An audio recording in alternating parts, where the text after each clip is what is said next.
Bonjour Christelle. Bonjour Tom. Nous sommes le 5 août et c'est le 51e SITREP, bientôt le 52e, qui clôturera en fait une année complète de SITREP, donc la semaine prochaine. En attendant ce 51e SITREP, on va quand même évidemment parler de l'actualité dans le Donbass et comme tu l'as de multiples fois développé dans tes différents articles sur Doni, la situation recommence à se compliquer, à se tendre. Elle l'était déjà bien sûr en permanence, mais là ça devient très compliqué. Ouais, on voit de nouveau une escalade puisque durant la semaine écoulée, l'armée ukrainienne a violé le cessez-le-feu en République populaire de Donetsk à 407 reprises, soit 38% de plus que la semaine passée. On était à moins de 300 la semaine dernière, au cours desquels 744 projectiles d'un calibre interdit par les accords de Minsk ont été tirés. Donc je rappelle artillerie, mortier, roquettes et chars d'assaut, Oui. en hausse là aussi par rapport à la semaine dernière. Donc là, on a quand même une mauvaise tendance. Durant les dernières 24 heures, 45 nouvelles violations sont venues se rajouter. Ces tirs ont touché 30 localités de la République. Donc on a même eu une journée durant la semaine où on a eu 75 bombardements en 24 heures, là au moment des discussions à Minsk, qui ont eu lieu le 2 août. Donc comme d'habitude, à chaque fois qu'il y a des discussions à Minsk, Sabotage, ils se lâchent comme d'hab. Ces tirs ont touché 30 localités de la République et ont fait 2 morts, tous des soldats, et 6 blessés, dont 2 civils en République populaire de Donetsk. Donc un bilan un peu moins mauvais que la semaine dernière. Ils ont aussi endommagé ou détruit 6 habitations en RPD, donc là aussi moins que la semaine passée. Vendredi, donc hier, alors que les observateurs de l'OSCE installaient des caméras sur le territoire de la station d'épuration de Donetsk, ils ont été pris pour cible par l'armée ukrainienne, heureusement sans faire de victimes, mais bon, ils ont dû partir et se mettre à l'abri, parce qu'ils ne pouvaient plus continuer le travail. Donc ce sont des caméras de surveillance qui sont là justement pour enregistrer factuellement les bombardements, ce qui devrait permettre d'avoir des rapports un petit peu plus objectifs. On l'espère en tout cas. On l'espère, donc on voit vraiment que l'armée ukrainienne ne veut pas que ces caméras soient installées. Oui, forcément.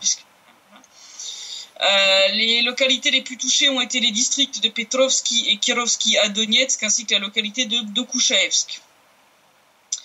En face de la République populaire de Donetsk, l'OSCE a enregistré cette semaine l'absence de 28 armes lourdes dans les entrepôts ukrainiens, donc 2 fois moins que la semaine passée. 7 lance-roquettes multiples BM-21 grades, 122 mm quand même. Ah, c'est pas du mortier, C'est pas, voilà. 16 obusiers automoteurs MSTA-S de 152 mm, 3 obusiers automoteurs Gvozdika de 122 mm et 2 obusiers D30 de 122 mm. Non, c'est encore du matériel de bac à sable. Oui, on fait des trous pour jardiner, bien sûr. Voilà. Mais ça s'appelle du jardinage à échelle massive, c'est global quoi. Je crois qu'on va lui donner le nom de jardinage à l'ukrainienne. Oui, c'est l'expression va rester. C'est ça, avec des gros trous, là où il y avait du plat, il y a des gros trous, des crevasses de terre, voilà. C'est une méthode de labourage comme une autre. Oui, s'il n'y a pas de victimes, ça peut encore se défendre, mais bon. Oui. Donc, comme je le disais, fidèle à ses mauvaises habitudes, l'Ukraine a de nouveau profité des discussions des groupes de contact à Minsk pour intensifier les bombardements sur la République populaire de Donetsk. Ils ont même tenté de percer les lignes de défense de la République le 2 août au soir. Profitant de l'obscurité, 2 groupes de subversion et de reconnaissance ukrainiens, avec un total de 26 hommes, ont tenté de franchir les lignes de défense près de Vodianoye et de pénétrer sur le territoire de la RPD. Donc, mais là aussi, ils sont toujours fidèles aussi à leurs mauvaises habitudes. Comme je le rappelle, l'armée ukrainienne a l'idée merveilleuse de ne jamais faire de carte de leur champ de mine. Ouais, forcément. Et résultat des courses, ces soldats ukrainiens ont tenté de traverser leur propre champ de mine sans savoir où celle-ci se trouvait. C'est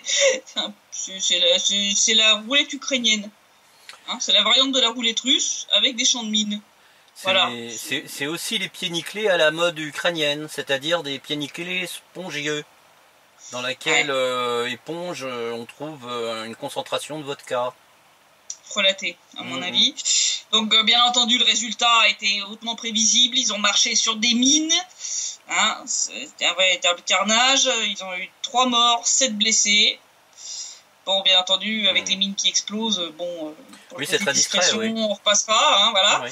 Donc, leur tentative d'infiltration discrète, elle a complètement foiré, et donc ils ont dû battre en retraite sous des tirs de couverture nourris de la 59e brigade des forces armées ukrainiennes, qui a essayé de couvrir leur retraite à coups de véhicules de combat d'infanterie et d'armes légères. Voilà. Donc, commentant cette énième attaque stupide qui s'est finie en désastre pour les soldats ukrainiens, Alexandre Zakharchenko, donc le chef de la RPD, a estimé que de telles attaques étaient en fait utiles à Kiev pour se débarrasser des combattants les plus radicaux, hein, puisqu'on avait dit que Kiev avait renvoyé sur le front des unités qui s'étaient retirées pour se concentrer vers Kiev. Donc Kiev essayant d'empêcher le Maïdan, Poroshenko a renvoyé ces unités-là sur le front. Et pour Zakharchenko, de telles opérations qui sont dénuées de sens, parce que c'est de percer les lignes avec 26 mecs. Oui. Ça tient pas la route. Je veux dire, tu peux rien faire avec ça. Je veux dire, les gars, tu les envoies au casse-pipe. C'est de l'opération kamikaze, quoi. Donc, on voit clairement que le but, c'est de se débarrasser des gars en question. Donc, qui ne devaient pas être dans un état très frais au moment où ils ont fait ça, hein, parce que je pense que sinon ils se seraient rendus compte du risque, et puis ils auraient dit non, mais allez-y vous, hein, mais on n'y va pas, nous. C'est ça, aller traverser les champs de mines sans savoir où elles sont. Enfin, je veux dire... Là, faut être adepte du suicide, hein. Du suicide sale en plus, les mines. Ouais, c'est méchant, hein.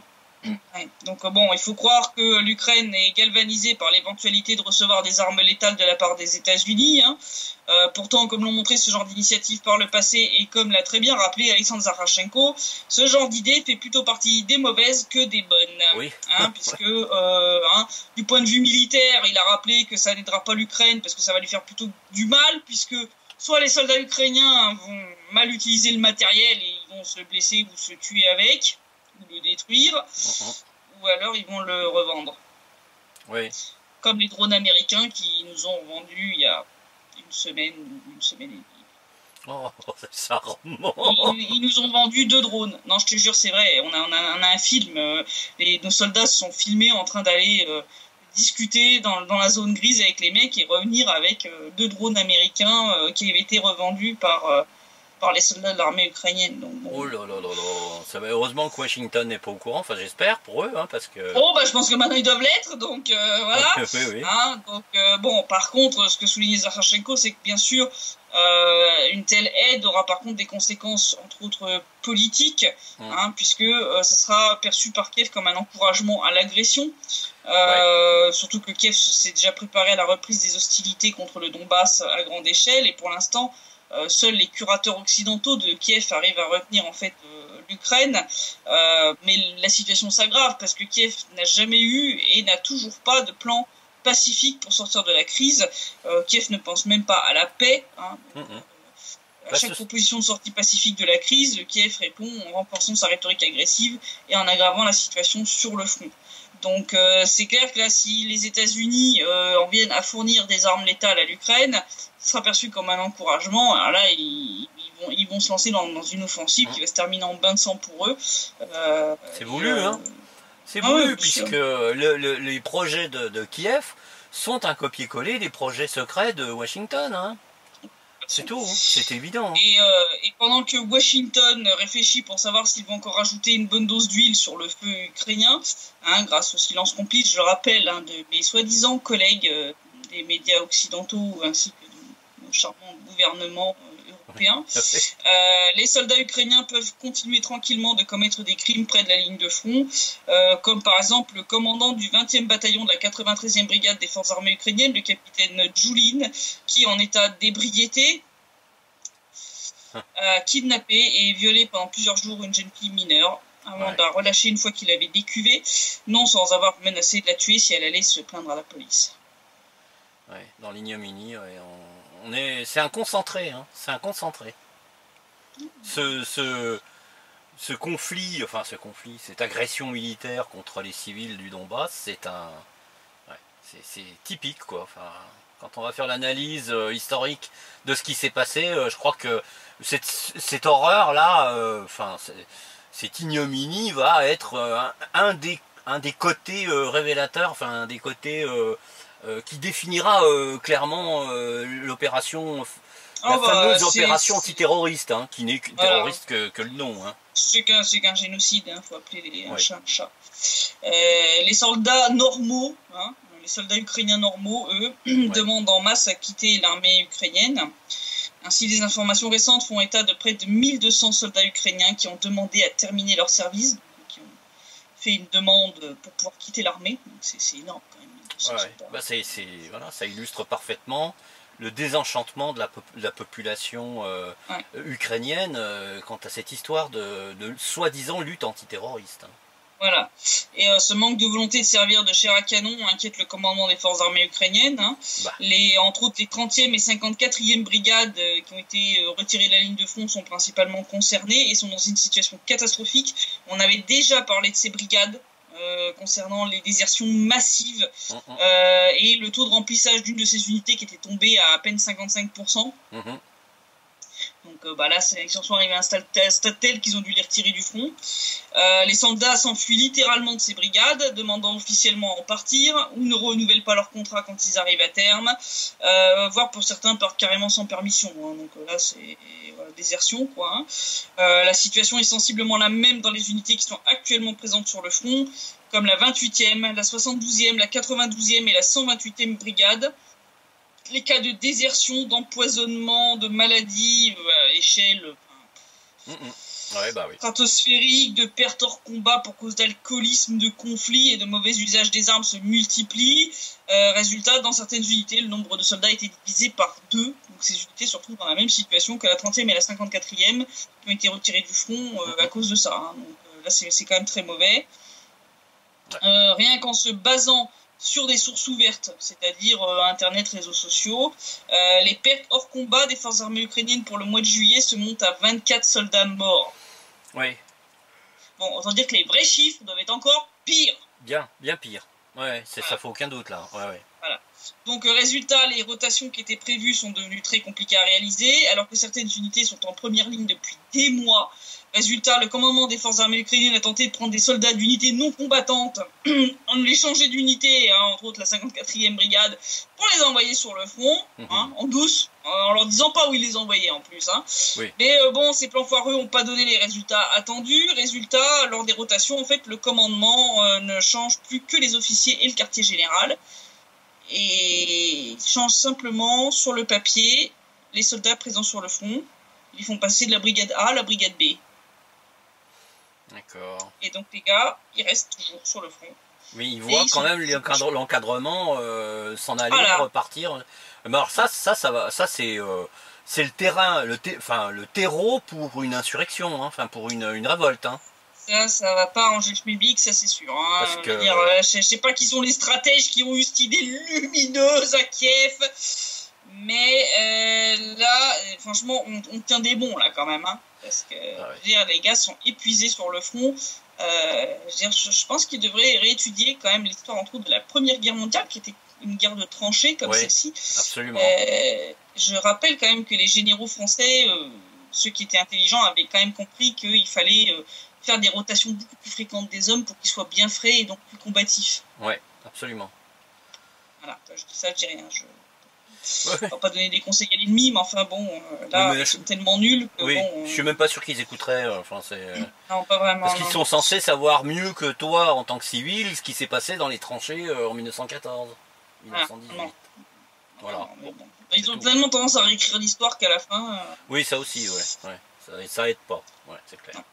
Si on regarde l'évolution générale de la situation en Ukraine, suite à la signature des fameuses nouvelles sanctions des États-Unis contre la Russie, en Ukraine, certains qui sont un peu moins débiles que d'autres se rendent bien compte que ça va avoir un effet désastreux sur le pays, comme Viktor Medvedchuk, le chef du mouvement public choix ukrainien, qui dit clairement que ces nouvelles sanctions vont soutenir le camp de la guerre en Ukraine et vont entraîner une relance du conflit dans le Donbass, au lieu d'aider à réunifier le pays.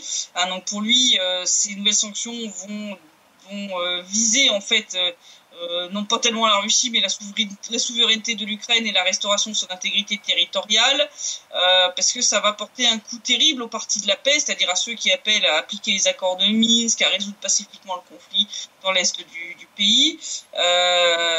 Pour lui, en fait, ça va exciter de manière inévitable et prévisible tous les radicaux, l'extrême droite, les ultranationalistes, les néo-nazis ukrainiens qui veulent éliminer la RPD et la RPL par la force. Donc il dit qu'il est pour lui assez facile de prévoir à quel type de conséquences l'Ukraine va devoir faire face. Donc pour lui, il va y avoir une nouvelle poussée du conflit dans le Donbass. Hélas, ouais. En même temps que les tensions internes à l'Ukraine vont s'aggraver. Donc en fait, ce monsieur, il dit exactement ce que je dis depuis des mois. Hein. Voilà, là on a des politiciens ukrainiens qui commencent à tirer la sonnette d'alarme et qui commencent à dire la même chose que ce que je prévois depuis de nombreux mois.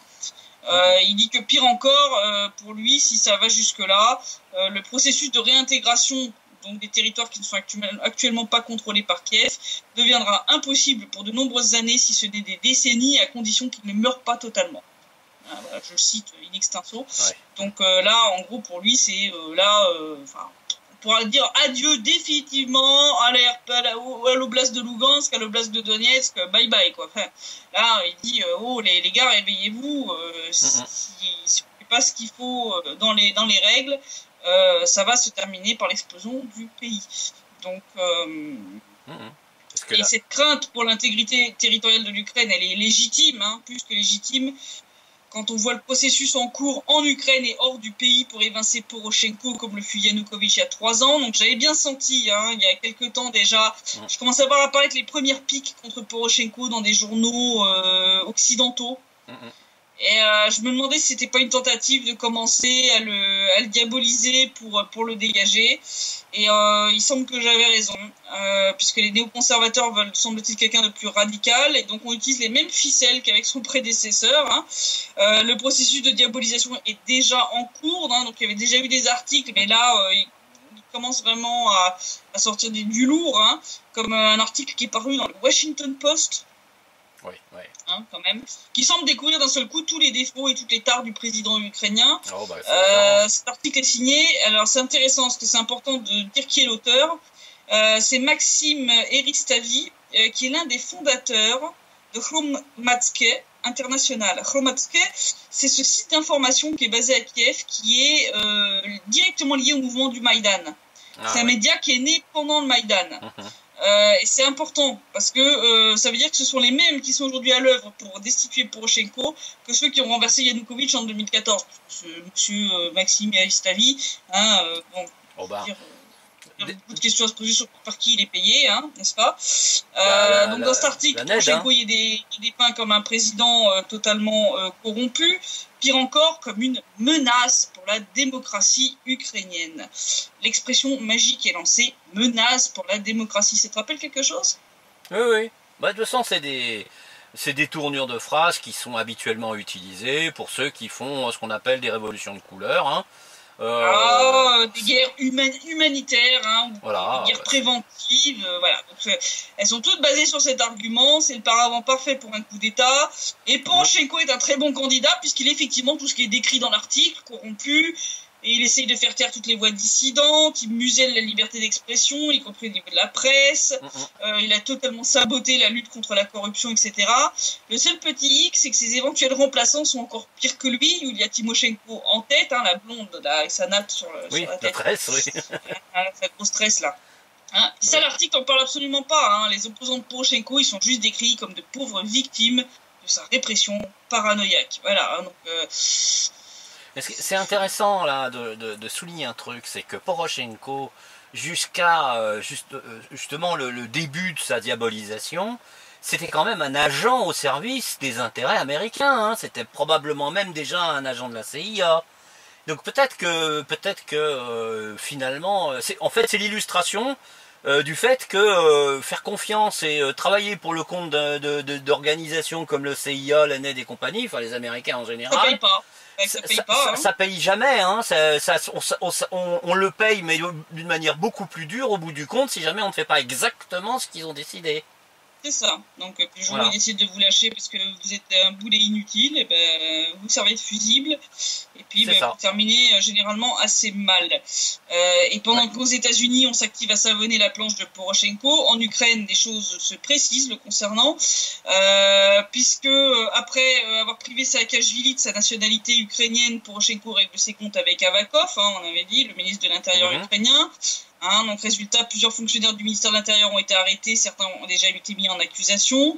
Donc là, normalement, aujourd'hui, il est venu visiter ses troupes de la garde nationale dans la zone justement de l'opération antiterroriste, disons, pour, semble-t-il, leur donner l'ordre de se rendre à Kiev très rapidement pour mener un coup d'État si jamais il était viré par Poroshenko. Donc ambiance, c'est déjà sympa. Désormais... donc il y avait, tu sais, cette histoire de destitution de Poroshenko qui revenait là depuis quelques mois beaucoup sur la table. Il y avait eu une décision du conseil régional de Kiev qui avait demandé la destitution de Poroshenko. Et bien désormais plusieurs régions d'Ukraine soutiennent cette décision. Donc là il y a plusieurs régions d'Ukraine dont des députés se sont exprimés publiquement pour soutenir cette demande de destitution.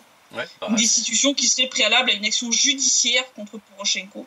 Donc il y en a qui veulent le mener devant un tribunal. Donc depuis plusieurs mois, donc on a eu toutes ces demandes qui ont été multipliées à la Rada, principalement à l'initiative de la fameuse blonde Yulia Tymoshenko. Je rappelle, madame, je veux être calife à la place du calife. Oui. Je vois bien en présidente de l'Ukraine. C'est ça.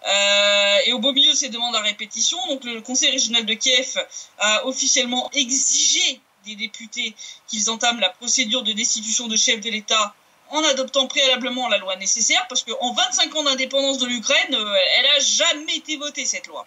Voilà, c'est quand même magnifique. Et donc cette démarche du conseil régional de Kiev a fédéré maintenant des députés de plusieurs grandes régions du pays. Donc là, c'est le chef de la fraction bloc d'opposition au Parlement régional de Tchernovtsi, Dmitri Pavel, qui espère que d'ici la fin de l'année, tous les parlements régionaux exigeront la démission du président qui, pour lui, est responsable de la situation dans le pays. Donc je signale que la dette de l'Ukraine atteint désormais 80% du PIB ukrainien. Je rappelle que Kiev doit liquider plus d'un millier d'entreprises publiques, dont Antonov, quand même, qui est le constructeur d'avions célèbre. C'est quand même catastrophique. Oui, du plus gros avion cargo du monde, l'Antonov. Exact. Et donc, ce monsieur Dmitri Pavel a dit, je cite, « La situation socio-économique que nous constatons dans notre pays amène à penser que nous nous approchons du précipice. » Donc, lui aussi, il dit la même chose que Medvedchuk. Les gars, ils sont en train de confirmer ce que je dis depuis des mois. Écoute, c'est des politiciens ukrainiens. Faut être sur place, tu es sur place, tu as lu, tu as constaté depuis plus d'un an maintenant, et voilà, tout simplement, quoi. Le résultat est évident, c'est que ton analyse, elle finit par... c'est la réalité qui finit par coller à ton analyse, puisque finalement, c'est le résultat de cette politique que tu avais bien, effectivement, analysé. Voilà, senti.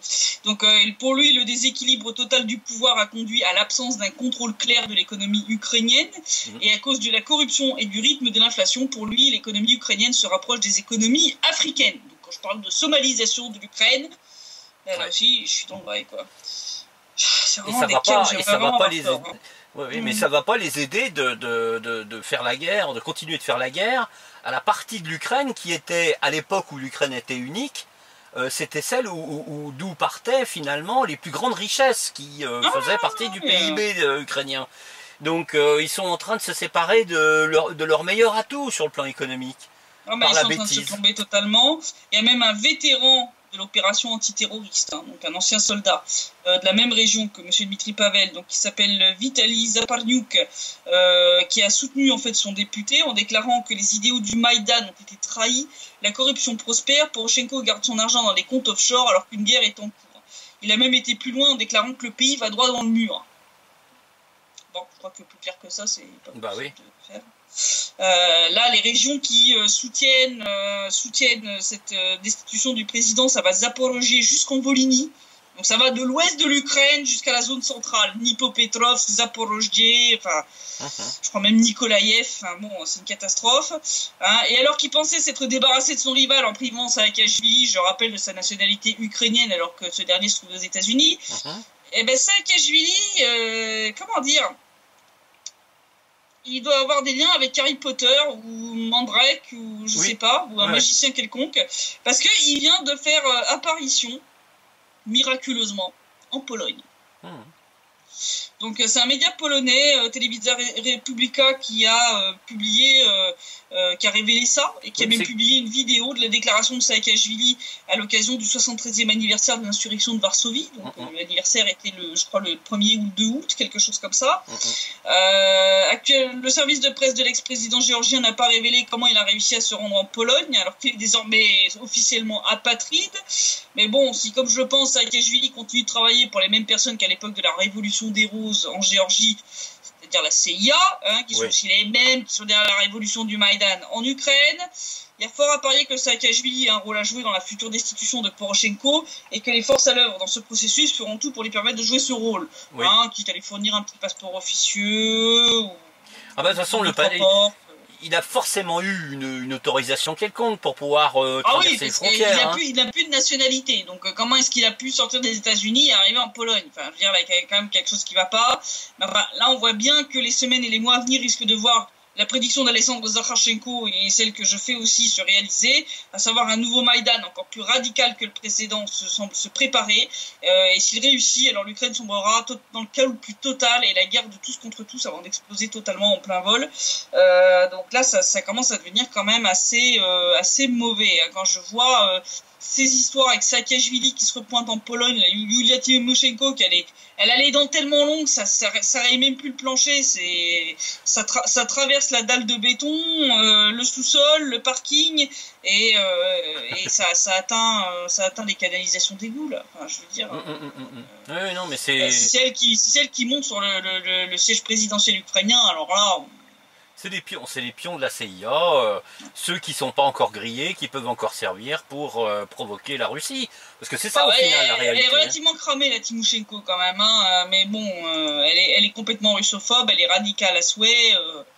C'est une nazie avec un vernis de dire, de pseudo-respectabilité, quoi. Mais c'est celle qui avait promis de vitrifier 8 millions de Russes russophones.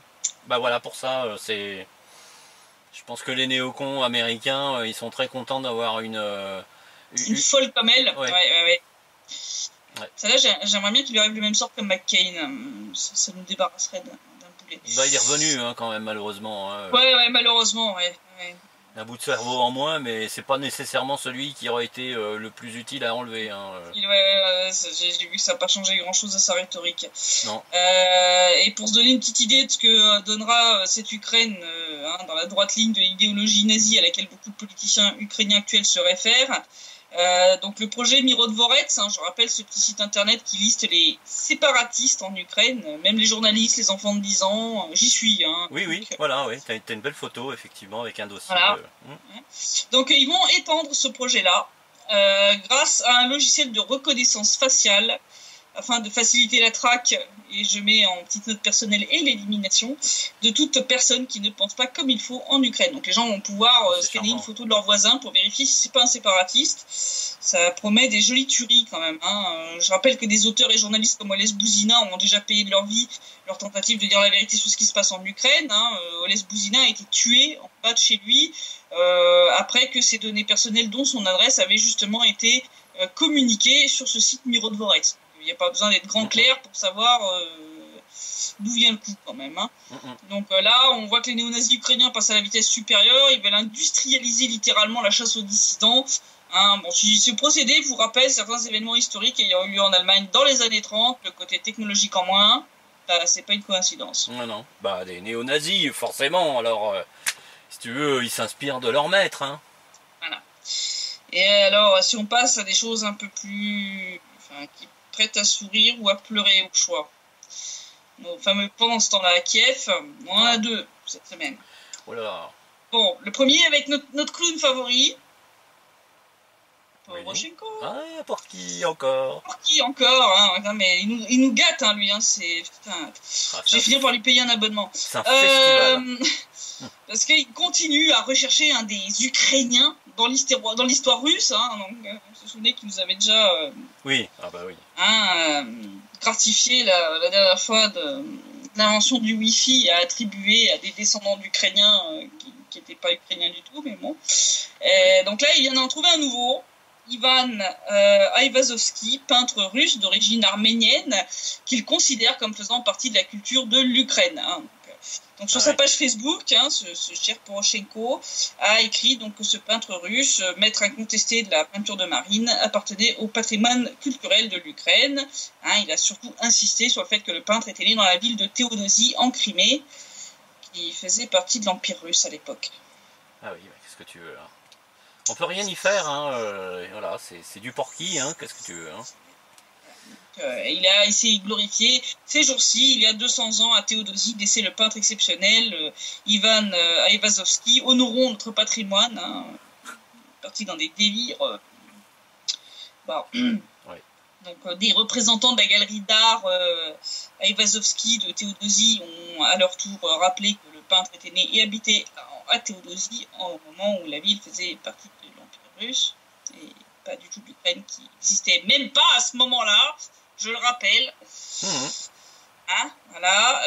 Comme l'a noté d'ailleurs la chercheuse en chef du musée Olga Gutman, Kiev a déjà fait sien entre guillemets les artistes Vladimir Borovikovsky, Vassili Tropinin et d'autres encore.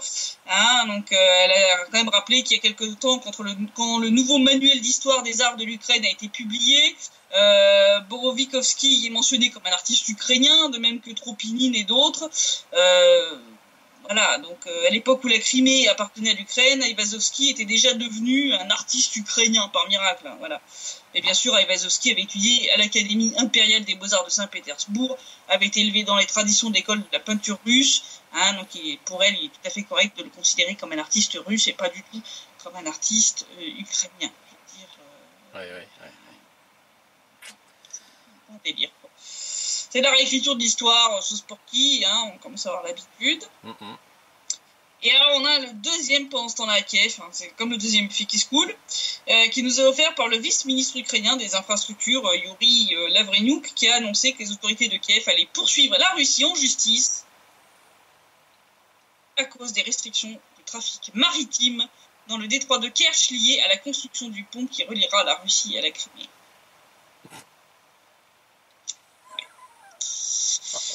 Le but de cette plainte est de compenser, soi-disant, les pertes des ports de Mariupol et de Berdiansk à cause de ces restrictions de trafic.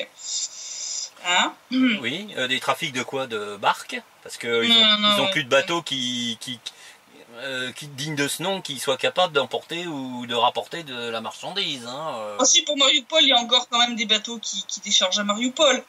Mais bon, là c'est du délire, puisque le ministre des Transports russe, Maxime Sokolov, avait bien dit que les restrictions du trafic maritime ne devraient pas excéder 3 jours, le temps d'amener et d'installer la plupart des structures du pont, entre autres les arches.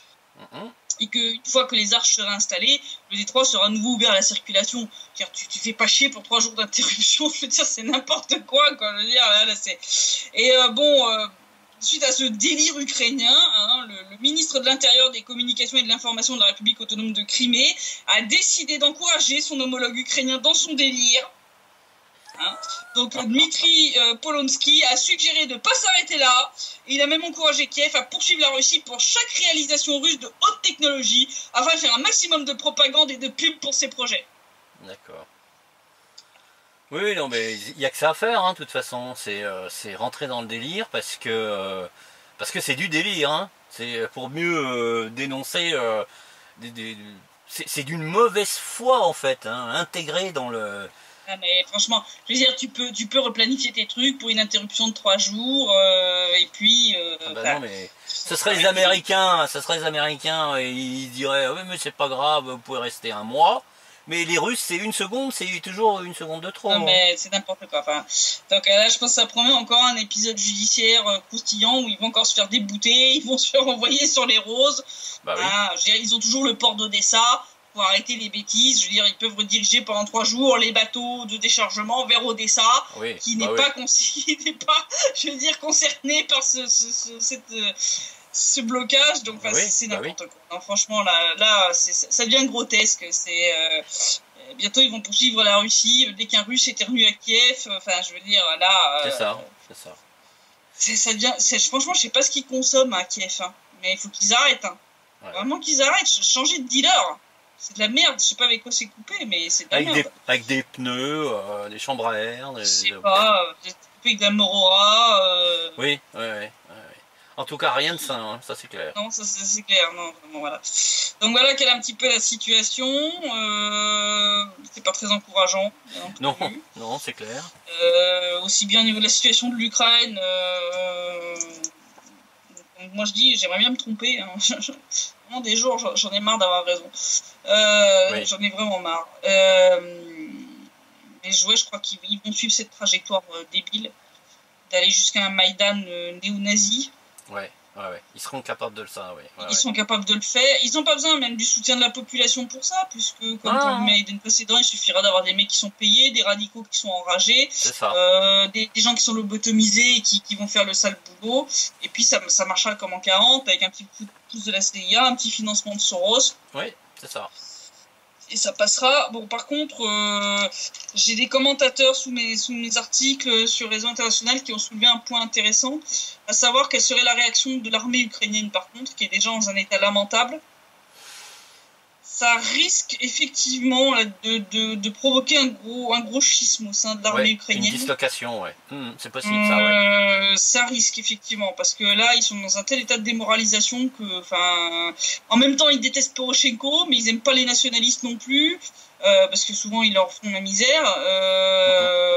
Ou alors, les nationalistes ont l'intention de rendre, je dirais, la situation des civils, enfin des militaires classiques insupportable dans le cas où ils voudraient fuir le front ou choses comme ça.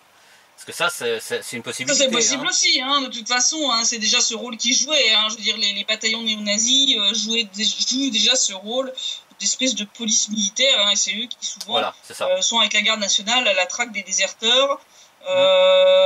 Donc, je sais pas comment ça va se finir, mais de toute façon, ça va mal se finir, ça c'est sûr. Je sais pas encore quel scénario précis ça va suivre, mais ça suit une trajectoire qui fonce droit vers le précipice. Et là, ça va être une guerre de tous contre tous.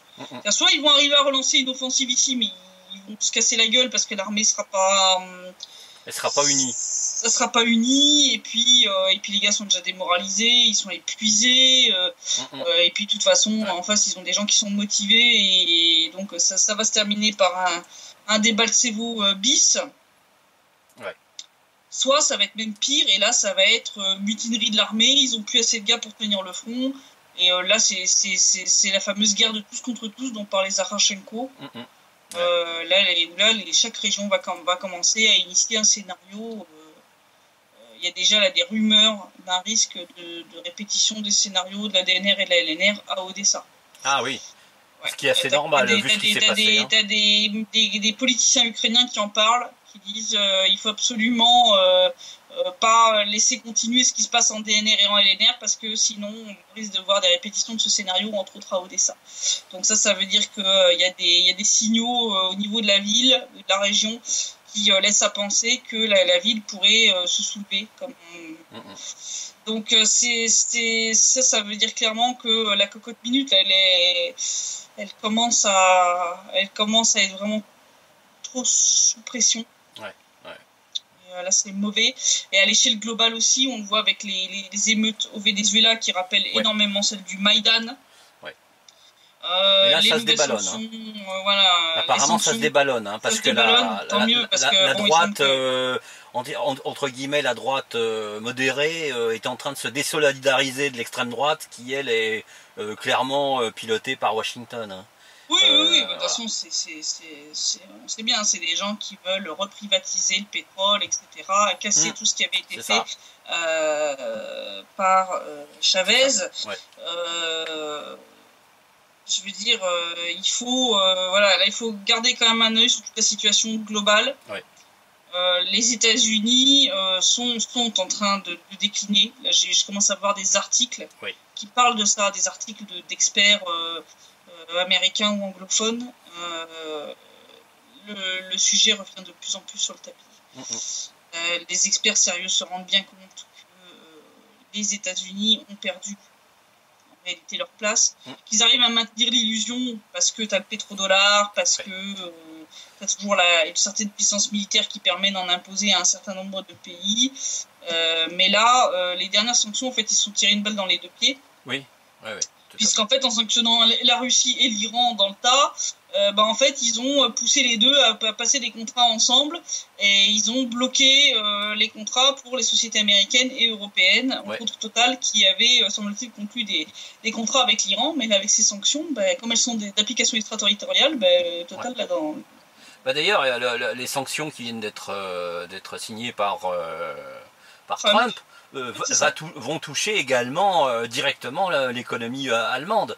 Et là, par contre, ça risque d'être extrêmement virulent en réponse, parce que les Allemands ne vont pas accepter d'être obligés puisque ça risque en fait d'impacter le projet Nord Stream 2, dont l'Allemagne a absolument besoin pour continuer à recevoir de manière sûre du gaz russe, pas cher, puisque je rappelle, l'Allemagne est lancée dans un processus de renonciation au nucléaire et a donc besoin d'énormément d'énergie fossile pour compenser l'arrêt de ses réacteurs nucléaires. Donc ils utilisent du charbon, ils utilisent du fuel, mais ils utilisent aussi du gaz, en proportion non négligeable. Or, le gaz russe est beaucoup moins cher et le Nord Stream 2 lui permettrait d'en recevoir de manière sûre en continu. S'il se retrouve obligé d'acheter du gaz liquéfié américain qui devrait arriver par bateau, déjà, ça oblige à créer des infrastructures, ça coûte très cher. Il est déjà plus cher à la base. Il est déjà plus cher et en plus ça demanderait des investissements énormes et ça serait une vraie gabegie en termes de gestion des déchargements, etc. Enfin, tu vas avoir des goulots d'étranglement et du jour au lendemain, les bateaux peuvent cesser d'être envoyés et puis basta quoi. C'est ça. Ils n'ont aucune assurance que ce gaz continuera d'arriver de manière régulière. Sans compter qu'on ne sait pas si c'est pour ça qu'ils avaient poussé pour le Nord Stream 2 pour contourner en fait le hub ukrainien qui est de plus en plus douteux. Bon, déjà parce qu'il n'est pas du tout entretenu, les canalisations sont pas entretenues. Et en plus, avec toutes les tensions qu'il y a entre l'Ukraine et la Russie, l'Allemagne, elle a essayé de sortir son épingle du jeu avec ce projet Nord Stream 2 en disant écoutez, sabotez-vous si vous voulez, mais moi je veux continuer à recevoir du gaz russe, c'est celui dont j'ai besoin, il est pas cher, et donc voilà. Donc c'est clair que là, l'Allemagne, elle fait un peu la gueule, elle veut prendre des contre-sanctions, mais on comprend pas bien qui elle veut viser là-dedans, enfin ça a l'air d'être un espèce de boulgasse l'histoire. C'est-à-dire que la loi américaine est une immixtion illégale dans les affaires intérieures. Dans d'autres pays, je veux dire. Si les gouvernants européens, s'il y en a qui ont besoin d'une preuve que l'UE n'est pas du tout une démocratie, si en Union européenne on était dans une démocratie, les gouvernants de l'Union européenne auraient fait un gros fuck you aux États-Unis et leur auraient dit démerdez-vous, c'est vos sanctions, ça vous concerne vous, nous on les appliquera pas. Le problème, c'est qu'ils ont laissé les États-Unis dominer en cause le système financier.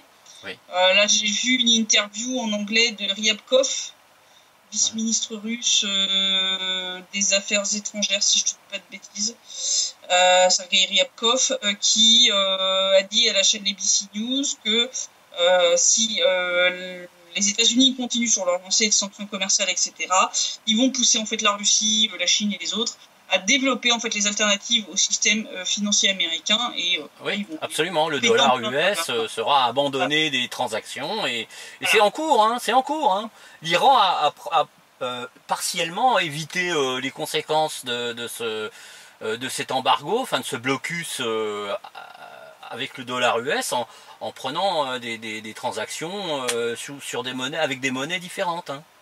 Comme la Chine et la Russie. C'est-à-dire, en fait, maintenant, ces pays-là passent leurs contrats, entre autres, de pétrole et de gaz, non plus en dollars, mais en yuan, en roubles, ou, je sais pas quelle est la monnaie iranienne. Je me rappelle plus. Ou en roupie pour l'Inde, etc. Donc maintenant, ils passent aux monnaies nationales, des contrats en monnaie nationale. Et donc ça, c'est intéressant parce que c'est déjà des clous qui sont plantés dans le cercueil du pétrodollar et ça va faire que s'étendre et plus ils prennent des sanctions débiles comme ça et puis ils poussent en fait l'Iran, la Russie, la Chine, l'Inde en fait à commercer ensemble puisque ils ferment les marchés européens et américains Et bah, les gars, ils disent, bah ok, bah, on va développer le marché entre nous, puisque vous voulez pas bosser avec nous, bah, on va bosser entre nous. Et donc, en fait, ils sont en train de favoriser les échanges économiques et donc de renforcer l'alliance de fait entre ces pays. Donc, c'est du débilisme à l'état pur. C'est ça. Ça, c'est clair. Donc, bon, la situation est à suivre dans les prochaines semaines, les prochains mois. Je pense qu'en France, ça va être assez chaud à la rentrée, hein, quand les gens vont rentrer de vacances et puis qu'ils vont voir ce que le gouvernement Macron leur a mis bien profond. Je suis désolée d'être vulgaire, mais c'est comme ça que ça s'appelle. Donc, je pense que ouais, ça promet d'être assez chaud, là. Mais dans les mois à venir, dans la fin de l'année, je pense que ça va être assez mouvementé un peu partout. Situation à surveiller. Ouais, absolument. Voilà. Et donc en attendant, je te dis à la semaine prochaine pour notre site-rep anniversaire des 1 an des rapports de situation dans le Donbass.